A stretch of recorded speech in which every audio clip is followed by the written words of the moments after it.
5월 2일 일요일 정리브리핑을 시작하겠습니다. 지난 한 주간의 유행 상황에 대해 말씀드리겠습니다. 지난 일주일 하루 평균 국내 환자 수는 597명입니다. 직전 한 주간에 659명에 비해서는 62명, 9.4% 감소하였습니다.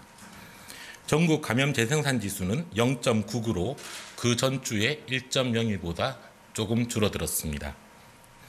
계속 꾸준히 증가하던 환자 발생이 줄어든 것이며, 이는 국민들께서 방역수칙을 잘 준수해 주신 효과와 3주 전에 실시한 수도권 유흥업소의 집합금지 조치, 그리고 날씨가 따뜻해져 실내보다 야외 활동이 증가하고 환기가 용이해진 계절 요인 등의 효과로 보입니다.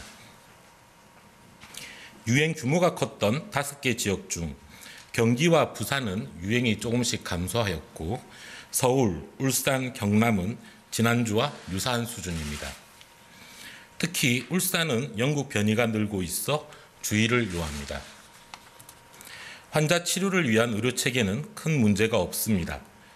현재는 전담 중환자 병상 782개 병상 중 71%, 556병상의 여유가 있으며 입원 대기 중인 환자도 없습니다. 중등도 경증 환자들을 위한 병상도 16,000병상 중 9,000여 병상, 57%의 여유를 가지고 있습니다. 5월 가정의 달을 맞아 행사 모임 등으로 사람간 접촉이 많아지면 유행이 확산될 위험성도 있습니다. 국민 여러분들께서는 가급적 행사와 모임 여행 등을 최대한 자제해 주시길 부탁드리며, 불가피한 경우에는 실내보다 야외를 최대한 활용해 주시기를 부탁드리겠습니다. 실외 테이블 이용이나 야외 운동 등이 훨씬 안전합니다. 실내 시설의 경우에도 항상 창문을 열어 환기가 가능한 계절인 만큼 이를 지켜주시기 바랍니다.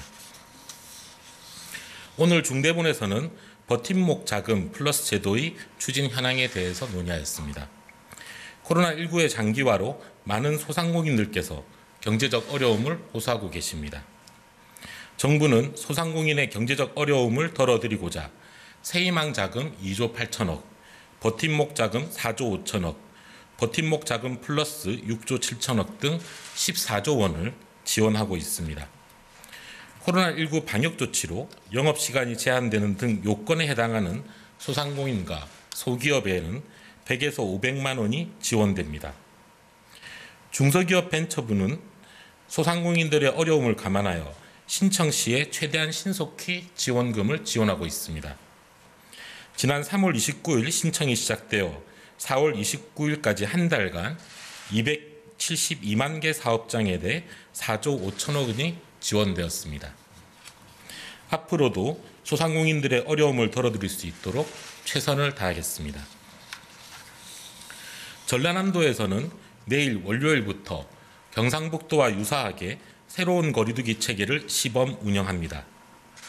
전라남도는 현재 도내 전 지역에서 발생하는 환자를 모두 합쳐도 하루 평균 2명 정도에 불과하여 새로운 거리두기 체계를 시범 적용하겠다는 의견을 제시하였고, 시군구까지 모두 동의한 해당 지자체의 의견을 존중하여 중대본도 이를 수용하였습니다.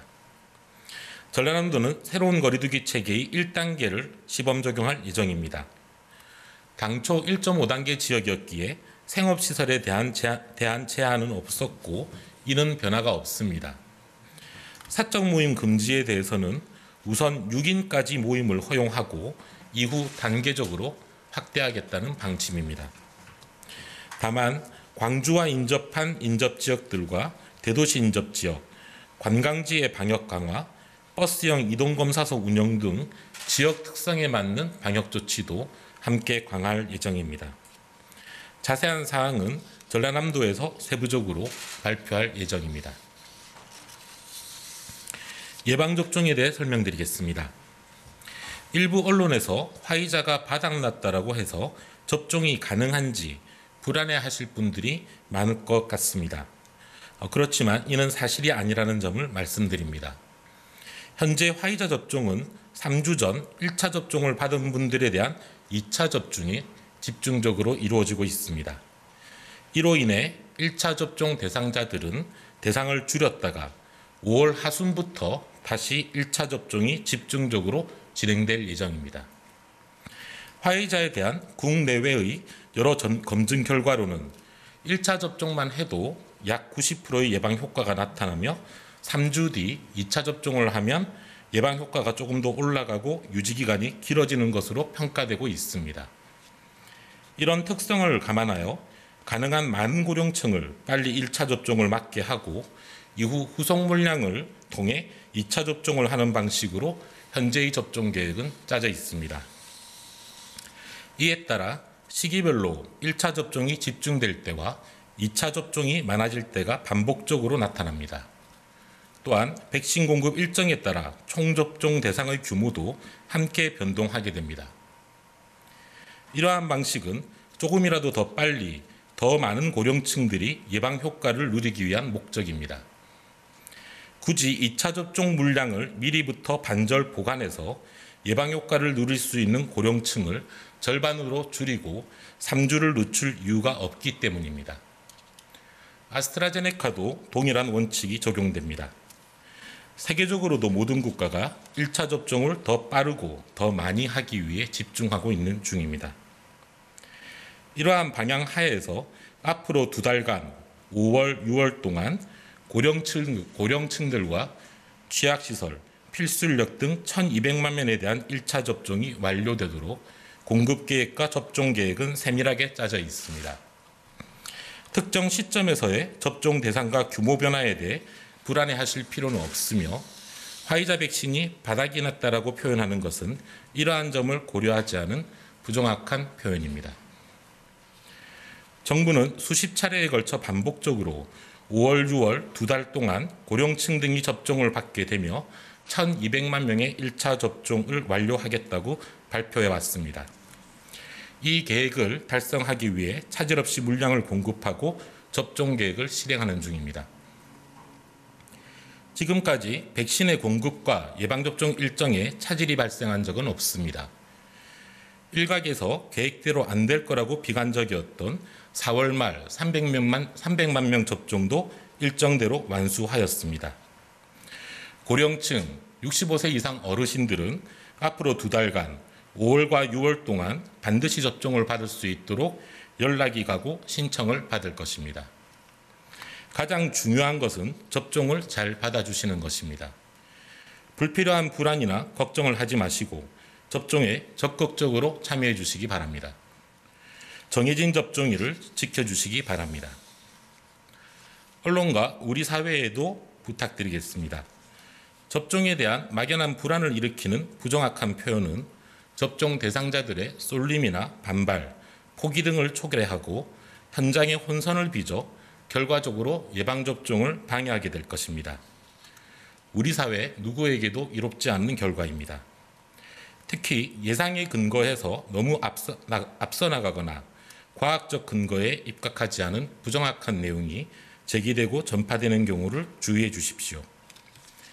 백신의 안전성 문제도 마찬가지입니다. 지난 겨울철 독감 예방접종 때에도 접종 후 사망과 이상 반응이 경쟁하듯 보도되었고 인터넷 등으로 확산되었습니다. 결과적으로 이상 반응 사망 신고가 이례적으로 많아져 총 110건의 사망 신고가 접수된 바 있습니다. 이후 전문가들이 심층적으로 분석하였으나 이 중 의학적으로 독감 예방접종과 인과성이 판정된 사망은 한 건도 없었습니다. 특히 고령층의 경우 매일 많은 분들이 질병이나 사고 등으로 돌아가시고 있기 때문에 이로 인한 사망과 예방접종이 시간적으로 일치하는 경우가 많습니다. 이런 인과성을 과학적으로 판정하지 않고 접종 후의 사망이라고 시간적 선후관계로만 전달되면 그 숫자는 상당할 것이고 접종을 받으셔야 할 어르신들도 불안해지실 수밖에 없습니다. 지금 예방접종 후에 이상 반응에 대한 보도나 관심도 지난 겨울철 계절독감과 비슷해서 걱정을 하고 있습니다. 백신과 예방접종은 과학의 역할이 핵심인 분야입니다. 최대한의 과학적 검증과 사실인지 확인을 통해 정보를 판단하고 공유해야 할 것입니다. 우리 사회 모두가 부정확한 과장, 잘못된 정보 등을 조심하고 과학적이고 객관적인 입장에서 대처해 주실 것을 부탁드립니다. 국민 여러분, 코로나19의 유행은 참으로 길고 우리 모두 어렵고 힘든 시간을 보내게 했습니다. 그러나 이제는 긴 유행의 반환점을 돌아 일상을 회복하는 종반전에 들어서고 있습니다. 정부는 5월과 6월 동안 고령층 등 1,200만 명의 접종을 반드시 달성할 것입니다. 지금부터 2달이 남아 있습니다. 이 2달이 지나면 우리는 훨씬 안전해지고 일상에 가까워질 것입니다. 전체 사망자의 95%가 60대 이상 고령층이기 때문에 이분들의 1차 접종이 끝나면 코로나19의 치명률과 위험성은 대폭 줄어듭니다. 어르신들도 한결 안심하고 가족과 친지를 만나고 코로나19의 위험으로부터의 걱정을 덜 수 있을 것입니다. 6월 말까지 하루 1,000명 이하로 유행을 적절히 통제하고 고령층 등 1,200만 명의 1차 접종을 완료하는 이 2가지의 목표가 잘 달성된다면 7월부터는 거리두기나 영업 제한, 모임 제한 등을 한층 완화할 수 있게 될 것입니다. 그러나 이는 정부의 노력만으로 되는 문제는 아닙니다. 국민들께서 함께 도와주셔야 가능한 목표입니다. 과도한 불안을 가지지 말고 나와 우리 가족 그리고 우리 모두를 위해 예방접종에 참여해 주시기 바랍니다. 모임과 행사가 많은 5월을 잘 넘어가도록 마스크와 손세척 등 기본적인 방역수칙을 잘 지키며 밀폐되고 사람이 많은 실내보다는 실외에서 상시 환기가 되는 곳을 중심으로 일상생활을 보내주시기 바랍니다. 정부도 국민 여러분의 일상 회복을 조금이라도 빨리 달성하기 위해 최선의 노력을 다하겠습니다. 감사합니다.